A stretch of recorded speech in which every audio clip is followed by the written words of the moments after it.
தமிழ்நாட்டில் திராவிட கட்சிகள் அல்லாத ஒரு புதிய கட்சியினுடைய ஆட்சி ஏற்பட்டிருக்கிறது. புதிய கட்சிகள் பலமுறை முயன்றிருக்கின்றன. ஆனாலும் கூட அந்த கட்சிகளால் வெல்ல முடியவில்லை. மக்களாக ஒரு பெரும் புரட்சியை ஏற்படுத்தி இருக்கிறார்கள். நின்ற வேட்பாளர் யார் என்று தெரியாது. காலையில் ஒரு கட்சியிலிருந்து மாலையில் வந்தவர்களையெல்லாம் வெல்ல வைத்திருக்கிறார்கள். அதெல்லாம் தப்பில்லை. பணம் இந்த தேர்தலில் தோற்கடிக்கப்பட்டிருக்கிறது. பணம்தான் அரசியல் என்ற நிலை 50 ஆண்டுகளாக தமிழ்நாட்டில் ஏற்றுக்கொள்ளப்பட்ட நிலையில் வாக்காளருக்கு பணம், இலவசங்கள் இவைதான் ஆட்சியினுடைய முறைகள் என்றிருந்த நிலையில் ஓரணா வாங்காமல் வேட்பாளர் முகம் தெரியாமல் இவ்வளவு பெரிய வெற்றியை விஜய்க்கு அவர்கள் கொடுத்திருக்கிறார்கள். அவர்கள் அறிந்த முகம் விஜய் மட்டும்தான். அவர் சொன்ன வாக்குறுதி, நான் நேர்மையாக ஆழ்வேன், நானும் லஞ்சம் வாங்க மாட்டேன், வாங்குகின்றவனையும் விட மாட்டேன் என்ற ஒரே ஒரு வாக்குறுதியை நம்பி அவர்கள் இவ்வளவு பெரிய புரட்சியை மக்கள் செய்திருக்கிறார்கள். அவர்களுக்கு இது திராவிடத்தை ஒழிக்க வேண்டும், மற்றவற்றை ஒழிக்க வேண்டும் என்பதெல்லாம் விட இந்த இயக்கங்களினுடைய ஊழலை ஒழிக்க வேண்டும். அந்த கொள்கைகளின் மீது உள்ள பகையினால் அல்ல, அந்த இயக்கங்கள் நடத்திய தவறான ஆட்சி முறைகள், ஊழல் ஆட்சி முறைகள். அதாவது ஒரு மந்திரி வெளிப்படையாக ஊழல் செய்வான், ஆனால் KN நேருவின் மீது வழக்கு பதிய மாட்டார்கள். ஒருவர் சிறைக்கு போவார் கைதியாக, அவரை சிறையிலேயே மந்திரியாக்குவார்கள். திமுக இந்த நாட்டுக்கு சொன்ன செய்தி என்ன என்றால், ஊழல் எங்களுடைய வாழ்க்கை முறை, அதை நீங்கள் ஏற்றுக்கொள்ளுங்கள், உங்களுக்கு இலவசங்கள் தருவோம், வாங்கிக் கொள்ளுங்கள் என்பது அவர்கள் சொன்ன, நாங்கள் சட்டத்திற்கு மேலானவர்கள் என்பது அவர்கள் சொன்ன செய்தி. அதை மக்கள் ஏற்றுக்கொள்ளவில்லை. மக்கள் ஒரு புதிய மனிதரை, புதிய ஆட்சியை ஏற்படுத்தியிருக்கிறார்கள். ஜாதி தோற்கடிக்கப்பட்டது. யாருடைய ஜாதி யாருக்கும் தெரியாது, எந்த வேட்பாளனையும் முகம் தெரியாது. மதம் தோற்கடிக்கப்பட்டது, பணம் தோற்கடிக்கப்பட்டது, எல்லாவற்றையும் தோற்கடித்து விட்டு மக்கள் பெரிய புரட்சியை என்ன செய்தார்கள் என்றால், ஒரு நேரிய ஆட்சி வேண்டும் என்று அவர்கள் எதிர்பார்த்தார்கள். அந்த நேரிய ஆட்சியை கொடுப்பதாக முதலமைச்சரானவுடன் விஜய் வாக்குறுதி அளித்தார். நான் வரையிலும் விஜய் வெல்வார் என்று எதிர்பார்க்கவில்லை. இந்த பழைய மனிதர்களில் யாராவது தான் மறுபடியும் வருவார்கள் என்று தான் எதிர்பார்த்தேனே தவிர. ஆகவே இவ்வளவு பெரிய புரட்சியை மக்கள் விரும்பி நடத்தி இருக்கின்ற போது, அந்த வாய்ப்பை அவருக்கு தங்கத்தட்டில் வைத்து விஜய்க்கு கொடுத்திருக்கின்ற போது, அவர்கள் விரும்பியதை செய்ய வேண்டிய கடமை விஜய்க்கு இருக்கிறது. அந்த உறுதிமொழியோடு தான் அவரும் ஆட்சிக்கட்டில் ஏறி இருக்கிறார். ஆனால் அந்த ஆட்சியை தக்க வைத்து கொள்ள வேண்டும் என்று இவர் செய்கின்ற முயற்சிகள் அதற்கு நேர்மாறானவையாக இருக்கின்றன. அவை தவறானவையாக இருக்கின்றன. திமுக காரன் தன்னுடைய கூட்டணிக்காரர்களை விட்டு ஆதரித்ததனுடைய நோக்கம், உடனடியாக விஜய் மீண்டும் மக்களை தேடி போவாரேயானால் பெரிய வெற்றியை பெற்று விடுவார். ஆகவே ஓராண்டு ஈராண்டு அவரை ஆள வைத்து தவறுகளை செய்ய வைத்து அதற்கு பிறகு நம்முடைய கூட்டணியை உருவிக்கொண்டு அவரை மக்களை சந்திக்க வைத்தால் நாம் தேர்தலில் வரலாம் என்பது திமுகவினுடைய கணக்கு. அதற்காக அறிந்தே எந்த பதவியையும் பெற்றுக்கொள்ளாமல் அந்த 10 பேரும் அவர்கள் ஆதரவு கொடுத்திருக்கிறார்கள். ஆனால் இவர்கள் என்று வேண்டுமானாலும் கவிழ்த்து விடுவார்கள் என்பதற்காக விஜய் செய்ய போன காரியம்தான் மிக தவறாக இருக்கிறது. நான் சொல்லுகிறேன், மக்கள் புரட்சியை நீங்கள் தோற்கடித்து விடாதீர்கள். நீங்கள் CV சண்முகத்தையும் நீங்கள் வேலுமணியையும் தேடி, புதுக்கோட்டை விஜயபாஸ்கர், கரூர் விஜயபாஸ்கர், வேலுமணி, சண்முகம், திருப்பத்தூர் வீரமணி என்று நீங்கள் சந்தித்த மனிதர்கள், அவர்கள் துண்டணிவித்து மாலையிட்டு அவர்களை பெருமைப்படுத்தினீர்களே, அந்த மனிதர்கள் முழுவதும் ஊழல் வழக்கில் உள்ளவர்கள். நீங்கள் கம்ப்யூட்டரில் டவுன்லோட் செய்தால் அவர்களுடைய வழக்குகள் எத்தனை என்று தெரிய வரும். இது மக்கள் அறியாததல்ல. இவர்களுடைய ஆட்சியை நான் சொல்லுகிறேன். இந்த 5 பேரும் மந்திரி ஆவார்கள், எங்களுக்கெல்லாம் என்ன பயன் என்று மீதி MLAக்கள் வர மறுத்தார்கள். லீமா ரோஸ் என்கின்ற லாட்ரி அதிபருடைய மனைவி உள்ளே நுழைந்து மற்ற MLAக்களை விலை கொடுத்து வாங்கி இந்த கூட்டத்திற்கு 25 பேராக ஆக்கியிருக்கிறார். அவர்கள் ஒரு உறுதிமொழி கொடுத்திருக்கிறார்கள். 5 பேர் வந்தால் லீமா ரோஸ் ஒருவர், 2 பேர் வந்தால் லீமா ரோஸ் ஒருவர், ஒருவருக்குத்தான் மந்திரி என்றாலும் லீமா ரோஸ் ஒருவர். ஆகவே லாட்ரி அதிபரினுடைய குடும்பத்திற்கு தமிழ்நாட்டு மக்களுக்கு நேர்மையான ஆட்சியை அளிக்க வேண்டும் என்பதில் எவ்வளவு ஆர்வம் இருக்க முடியும் என்று நான் கேட்கின்றேன். அவர்கள் புதுச்சேரியிலும் சரி, தமிழ்நாட்டிலும் சரி, அல்லது உங்களுடைய மந்திரி சபையிலும் சரி, அவர்கள் செலுத்துகின்ற ஆதிக்கம், தவறாக பரிசு சீட்டில் பணம் ஈட்டியவர்கள், முறைகேடாக வடகிழக்கு எல்லை மாநில படிக்காத மக்களை ஏமாற்றி பணம் சம்பாதித்தவர்கள் தமிழ்நாட்டு அரசியலில், புதுச்சேரி அரசியலில் அவர்கள் பெரிய அளவுக்கு ஆதிக்கம் செலுத்துகிறார்கள் என்பது தமிழ்நாட்டு அரசியலுக்கு நல்லதல்ல. இது போன்றவற்றை நீங்கள் ஆதரித்து கொண்டு நல்ல ஆட்சியை வழங்க முடியாது. ஆகவே நீங்கள் நல்லவராக இருந்தால் மட்டும் போதாது, உங்களுடைய முறைகள் நல்ல முறைகளாக இருக்க வேண்டும். நல்ல மனிதர்களை வைத்து கொண்டு தான் நல்ல அதிகாரியை தேர்வு செய்ய வேண்டும். தேர்வு செய்வீர்கள், அதை நீங்கள் தேர்வு செய்ய முடியும். இருப்பவர்கள் கசடுகளை தள்ளிவிட்டு நல்ல அதிகாரிகளை தேர்வு செய்வது போல உங்களுடைய கூட்டணி கட்சியும் சரியான மனிதர்களாக இருக்க வேண்டும். தவறான மனிதர்கள் என்று தெரிந்து, ஏற்கனவே அவன் கொள்ளையடித்ததில் நிகரற்ற கொள்ளையாளர்கள் என்று தெரிந்தும் அவர்களை மந்திரியாக நீங்கள் ஏற்படுத்தினால் அவர்களின் மீது உள்ள வழக்குகளை உங்களால் தொடர முடியுமா? அவர்கள் மீண்டும் கொள்ளையடிப்பதை உங்களால் தடுக்க முடியுமா? நீங்கள் அவர்கள் இடத்திற்கு போனது பெரிய தவறு அல்லவா? நீங்கள் போயிருக்காவிட்டால் மீதம் 15 பேர் சேர்ந்திருக்க மாட்டார்கள், அந்த 5 பேர் தான் இருப்பார்கள். முதலமைச்சரே இங்கே வருகிறார், ஆகவே அவர் எல்லாருக்கும் பதவி தருவார் என்று ஒரு 25 பேர் சேர்ந்திருக்கிறார்கள். ஆகவே ஒரு தவறான செயலை உங்களுடைய ஆட்சியின் 4வது நாளிலேயே செய்துவிட்டீர்கள். ஆனால் அவர்களை நீங்கள் ஒதுக்கி வைப்பதின் மூலம்தான் இந்த நேரிய ஆட்சியை நீங்கள் தர முடியும். நேரிய ஆட்சி என்பது ராஜாஜி காலத்திற்கு பிறகு, ஓமந்தூரார் காலத்திற்கு பிறகு, குமாரசாமி ராஜா காலத்துக்கு பிறகு, காமராஜர் காலத்திற்கு பிறகு, அண்ணா குற்றமில்லாமல் ஆண்டவர், ஆனால் கொஞ்ச காலம்தான் ஆண்டார்.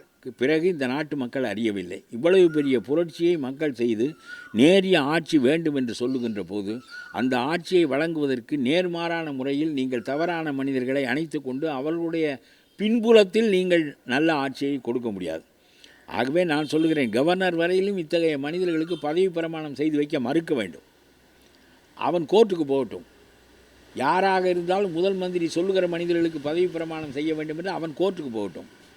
ஏன் தவறான மனிதர்களை தேர்வு செய்து கொண்டு வருகிறாய் என்று கவர்னர் கேட்க வேண்டும். சட்டம் இருக்கிறது இல்லை, அப்புறம் இருக்கட்டும், கோர்ட்டுக்கு போய் அதெல்லாம் பார்த்து கொள்ளலாம். இவர்கள் 25 பேரும் பதவி இழந்து விடுவார்கள். 2/3 பங்கு இவர்களுக்கு இல்லை. 2வது, கொறடாவை தேர்வு செய்கிற அதிகாரம் அந்த கட்சியினுடைய தலைவருக்கு தான் இருக்கிறது. அது லெஜிஸ்லேட்டிவ் விங்குக்கு இல்லை. ஆகவே சபாநாயகரை முதலில் நீங்கள் அதிலேயே தவறு செய்து விட்டீர்கள். இவர்களையெல்லாம் பேச வைத்து இவர்களை வாக்களிக்க வைத்து இவர்களுடைய கொறடாவினுடைய உத்தரவுக்கு மாறாக உங்களுக்கு வாக்களித்திருக்கிறார்கள். இவர்கள் நேரிய ஆட்சியை விரும்பி உங்களுக்கு வாக்களிக்கவில்லை. மீண்டும் அதிகாரத்தில் பங்கு வேண்டும், தங்களுடைய வழக்குகள் மூடப்பட வேண்டும், மீண்டும் முடிந்த அளவு சுரண்ட வேண்டும் என்பதற்காக வாக்களித்தவர்கள் உங்களுடைய ஆட்சியின் போக்கை கெடுத்து விடுவார்கள். நான் சொல்லுகிறேன், இவ்வளவு பெரிய புரட்சியை மக்கள் விரும்பி உங்களிடம் ஓரணா பெறாமல், உங்களுடைய ஆட்சி வேட்பாளர்களை தெரியாமல், ஆள் தெரியாது, பேர் தெரியாது, ஜாதி தெரியாது, மதம் தெரியாது, ஒன்றும் தெரியாமல் மக்கள் தங்களுக்கு ஒரு நேரிய ஆட்சி வேண்டும் என்று உங்களை தேர்வு செய்து அமர வைத்திருக்கின்ற போது தவறான மனிதர்களை வைத்து கொண்டு நீங்கள் ஆட்சி செலுத்துவது என்பது முடியாதது. ஆகவே நான் சொல்லுகிறேன், இந்த 10 பேரும் ஒரு கட்டம் வருகிற போது உருவிக்கொள்வார்கள். அது திமுகவால் அனுப்பப்பட்டவர்கள். அவர்களுக்கு தவறு செய்வதற்கு உங்களுக்கு கால அவகாசம் கொடுக்க வேண்டும் என்பதுதான் அவர்களுடைய எண்ணம். ஆகவே என்றைக்கு இருந்தாலும் நீங்கள் மக்களை மீண்டும் தேடி போய் முழு ஆதரவை பெற்றுத்தான் இந்த நேரிய ஆட்சியை நடத்த முடியும். கண்டிப்பாக வேலுமணி போன்றவர்களையெல்லாம் நீங்கள் மந்திரி சபைக்குள் நுழைத்தால், லாட்ரி அதிபர்களின் குடும்பம் மேலாதிக்கம் செலுத்துவதற்கு நீங்கள் இடம் கொடுத்தால் தமிழ்நாட்டு அரசியலே மாறிப்போய்விடும். மக்கள் விரும்பிய புரட்சி தோற்கடிக்கப்பட்டுவிடும்.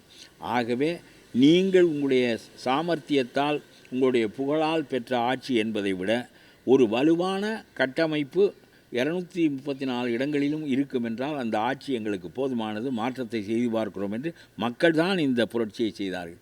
அந்த புரட்சியை தோற்கடித்து விடாதீர்கள். தவறான மனிதர்களை வெளியே அனுப்புங்கள். உங்களுடைய ஆட்சி நிலை பெறாது என்று சொன்னால் மக்களிடம் போங்கள். 200 இடங்களில் நீங்கள் வெற்றி பெறலாம். அதை விட்டுவிட்டு இந்த மாபெரும் மக்கள் விருப்பத்தை, மக்கள் புரட்சியை நீங்கள் தோற்கடித்து விடுவீர்களே ஆனால், தவறான மனிதர்களை இணைத்து கொண்டு இது தோற்று விடுமையானால் மீண்டும் மக்கள் எல்லா நம்பிக்கைகளையும் ஜனநாயகத்தில் இழந்து விடுவார்கள். இதைத்தான் நான் சொல்ல நினைத்தேன். மறுதேர்தல் அதுவும் நான் உங்களுக்கு சொல்லுகிறேன்.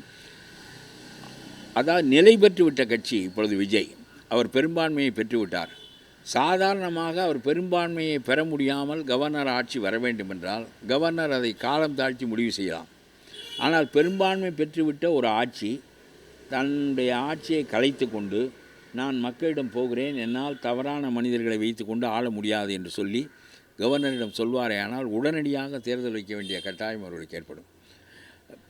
பழைய காலம் போல் இழுத்தடிக்க முடியாது. ஏனென்றால் தேர்வு பெற்ற ஒரு ஆட்சியினுடைய பரிந்துரை அது. உடனடியாக தேர்தலை மக்கள் சந்திக்கலாம்.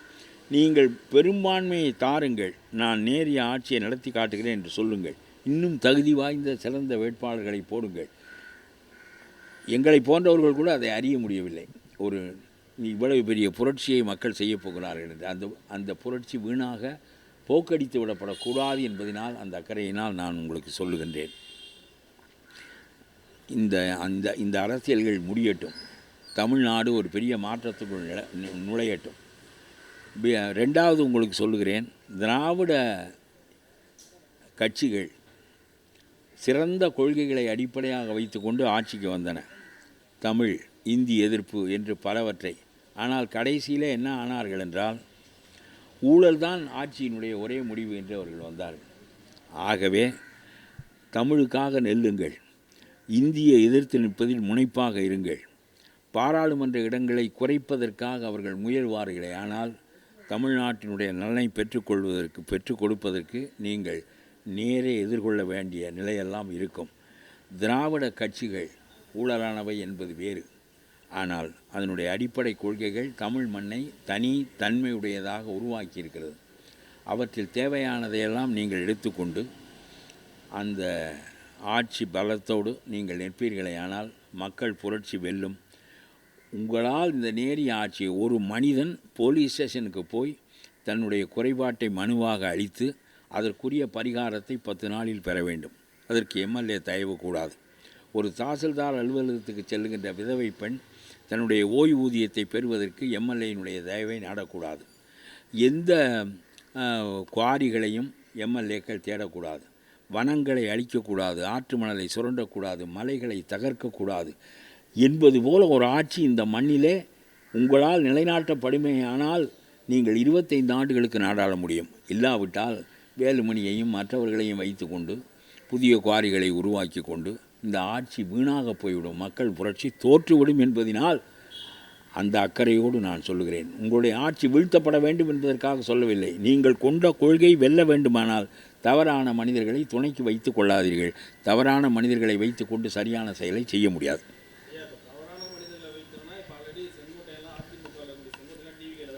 அது சரி.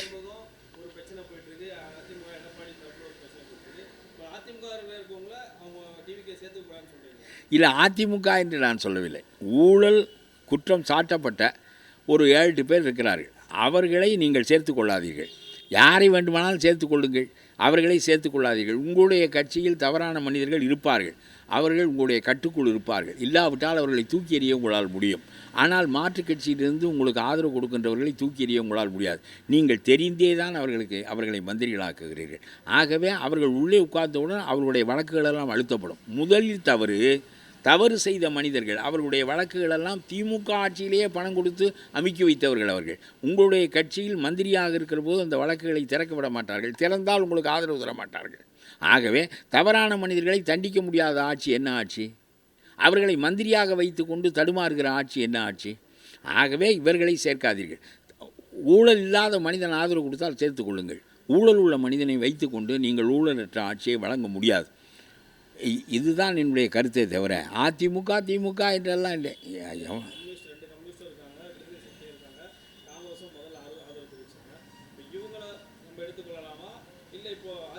இல்லை, இது இவர்கள் பதவி கோராமல் உங்களுக்கு ஆதரவு தருகிறவர்கள். இவர்களால் உங்களுடைய ஆட்சிக்கு எந்த தீங்கும் நேர முடியாது.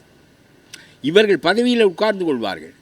பதவியில் உட்கார்ந்து கொள்வதற்குத்தான் வேலுமணி எல்லாம் வருகிறார்களே தவிர வெறும் நல்ல ஆட்சி நடைபெற வேண்டும் என்பதற்காக வரவில்லை. அவர்களுக்கும் ஒரு நோக்கம் இருக்கிறது.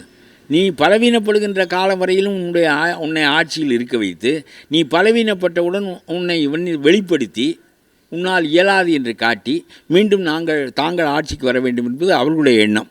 ஆகவே அதுவரையிலும் நீ பயன்படுத்திக்கொள். அதிலே அவர்கள் தவறு செய்வதற்கு எதுவும் இல்லை. அவர்கள் கையில் அதிகாரம் இல்லை, இவர்கள் கையில் அதிகாரம் வரும். ஆகவே இவர்கள் தவறு செய்வார்கள். நீ அவர்கள் என்றைக்காவது நம்மளை மிரட்டி இறக்கி விடுவார்கள் என்று கருதி இவர்களை விரும்பினால் இது கட்டுச்சோத்துக்குள் பெருச்சாளியை வைத்து கட்டிய கதை என்று நான் சொல்கிறேன். ஆகவே மக்களிடம் உடனடியாக நீ ஆட்சியை கலைத்து விட்டு, எனக்கு போதிய பெரும்பான்மை இல்லை, தவறான முறையில் ஆள நான் விரும்பவில்லை, மக்கள் எனக்கு அனுமதி தரட்டும் என்று கேட்டால் மக்கள் 200 பேரை அனுமதியாக கொடுப்பார்கள். ஆகவே அதில் ஒன்றும் சிரமமே இல்லை. நீ சொன்னால் உடனே மறு தேர்தல் வைத்தே ஆக வேண்டும். ஏனென்றால் நிலை பெற்ற கட்சி, அதனுடைய பரிந்துரை அது. ஆகவே இதுதான் சரியான முறையே தவிர no compromise at the beginning. தொடக்கத்திலேயே தவறுகள் நிகழ்ந்து விடுமானால் பிறகு ஒழுங்குபடுத்தவே முடியாது. ஆனால் நீங்கள் சொன்ன சொல் சரியாக இருக்குமானால் இது நிகரற்ற சொல். நானும் லஞ்சம் வாங்க மாட்டேன், லஞ்சம் வாங்குகின்றவனை விட மாட்டேன். இனிமேல் கல்குவாரிகள் பிழைக்கும், மலைகள் பிழைக்கும், காடுகள் பிழைக்கும், ஆற்று மணல் பிழைக்கும், நாமும் பிழைக்கலாம். இதுதான் இந்த புரட்சி மக்கள் உண்டாக்கிய புரட்சி. இதை தோற்கடித்து விடாதீர்கள் என்று நான் சொல்லுகிறேன்.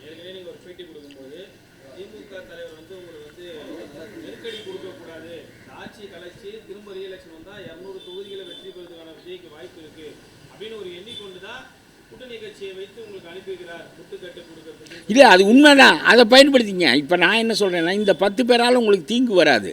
ஏனென்றால் அவர் அதிகாரத்தில் இல்லை. நீங்கள் தான் ஆளப்போகிறீர்கள். அவர்கள் தருகின்ற காலம் வரையிலும் நீங்கள் ஆட்சியில் இருங்கள். அவன் உருவி கொள்ளுகின்ற பாருங்கள், அவர்களே உருவி கொண்டு விட்டார்கள். ஆகவே நீங்கள் எனக்கு பெரும்பான்மையை தாருங்கள் என்று கேளலாம். இவனால் கெடுதல் செய்ய முடியாது. வேலுமணி இந்த CV சண்முகம் எல்லாரும் மந்திரி பதவியில் உட்கார்ந்து கொண்டு கேடு செய்வார்கள். ரெண்டாவது, ஒரு லாட்ரி குடும்பத்திற்கு என்ன தமிழ்நாட்டு அரசியலில் அக்கறை இருக்க முடியும் என்று நான் கேட்கிறேன். ஒரு லாட்ரி குடும்பம், மருமகன் மந்திரி, மாமியார் மந்திரி, மகன் புதுச்சேரியில் மந்திரி. அதுக்காக தான் மந்திரி சபையை விரிவு செய்ய முடியவில்லை புதுச்சேரியில். இந்த மாதிரியான மனிதர்கள், தவறாக பொருள் சேர்க்கின்ற மனிதர்கள் அரசியலில் தங்கள் பணத்தால் ஆதிக்கம் செலுத்துகின்ற நிலைமையை ஒரு நல்ல முதலமைச்சர் விடுவாரே. ஆனால் அது காலப்போக்கிலே எல்லாமே கெட்டு போய்விடும். பால் திரைந்து விடும். திரைந்த பால் பயன்படாது. இல்லை, அது இந்த ஒழுங்கு அதற்குள் இல்லை. அதாவது இருப்பதை வைத்து கொண்டு செய்தார்களே தவிர நியாயமாக ஒரு 47 பேர் வெற்றி பெற்றிருக்கிறார்கள். அவர்கள் ஒரு எதிர்க்கட்சியாக செயல்படட்டும், அவர்கள் செய்ய வேண்டிய காரியங்களை செய்யட்டும். அதற்குள் நான் பதவியில் இல்லாமல் இருக்க முடியாது என்று, எவன் பதவி பெற்றாலும் அவன் எவ்வளவு எதிரானவனாக இருந்தாலும் அவனிடம் போய் பதவியை பெறுவது என்ற நிலை வந்துவிட்டால் பிறகு கட்சி அமைப்பே குலைந்துவிடும், ஜனநாயகமே குலைந்துவிடும். இது ரொம்ப கேவலமான முறை. பகிரங்கமாக இவர்கள் திமுகவோடு அவர் சேர நினைத்தார் என்பது ஒரு பொய்யான குற்றச்சாட்டு. நான் சொல்லுகிறேன், திமுகவே ஆதரவு கொடுத்துருக்கட்டும் எடப்பாடிக்கு. அவர்கள் ஆட்சிக்கு வரப்போவதில்லை, கூட்டணி கட்சிக்காரர்களும் வரப்போவதில்லை. எடப்பாடி 47 பேரை வைத்துக்கொண்டு நாடாளுகிறார் என்று வைத்துக்கொள்வோம். அவருடைய கொள்கையை, அவருடைய திட்டத்தை அவர் நிறைவேற்றப் போகிறார். இதில் அவர்கள் என்ன குறுக்கீடு இருக்க முடியும்? நல்ல திட்டங்களை நிறைவேற்றிவிட்டு தன்னுடைய ஆட்சி போக்கை மாற்றிக்கொண்டு மீண்டும் ஒரு ஆட்சிக்கு வந்திருக்க முடியும். ஆகவே திமுக ஆதரவு கொடுத்தாலும் அவன் உள்ளே வராத ஆட்சி ஒரு கெடுதலும் செய்ய முடியாது. அவன் நினைக்கிறான் விஜய் ஆளாமல் நாம் ஆளுவோம் என்று, நாம் ஆளட்டும் என்று நினைக்கின்றான். அது அவனுடைய போக்கே தவிர வழி இல்லை என்றவுடன் விஜய்க்கே ஆதரவு கொடுத்து விட்டார்கள். ஆகவே உடனடி தேர்தலை அவர்கள் தான் விரும்பவில்லை. இதுதான் நிலைமை.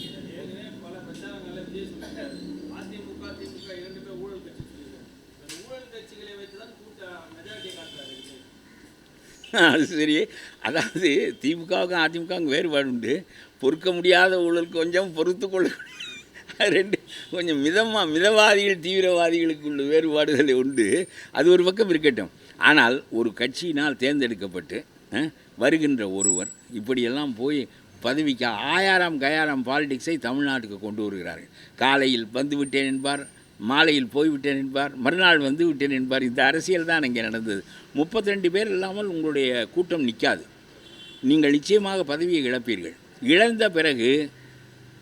இழந்த பிறகு மக்களை சந்திப்பதை விட இப்பொழுதே விஜய் மக்களை சந்திப்பதற்கு தயாராகட்டும். அல்லது இந்த 10 பேரை வைத்துக்கொண்டு நினைக்கிற நல்ல காரியத்தையெல்லாம் அறிவித்து விடுங்கள். எந்த தாசில்தார், எந்த கலெக்டர் எவனாக இருந்தாலும் சரி, கை நீட்டினால் அவனுடைய கை ஒடிக்கப்படும், தூக்கி எறியப்படுவான். சொல்லுங்கள், தைரியமாக சொல்லுங்கள். இந்த முறையை ராஜாஜி காமராஜர் காலத்தில் இயல்பாகவே அரசியல்வாதிகள் தூய்மையாக இருந்தார்கள். இப்பொழுது நீங்கள் தூய்மைப்படுத்த வேண்டிய கட்டாயம் வந்துவிட்டது. பயமுறுத்தி அரசியல் அதிகார வர்க்கத்தை கெடுத்து வைத்திருக்கிறார்கள். இந்த அதிகார வர்க்கத்தில் நல்லவர்களை தேர்வு செய்து கொண்டு நீங்கள் இந்த மக்கள் புரட்சி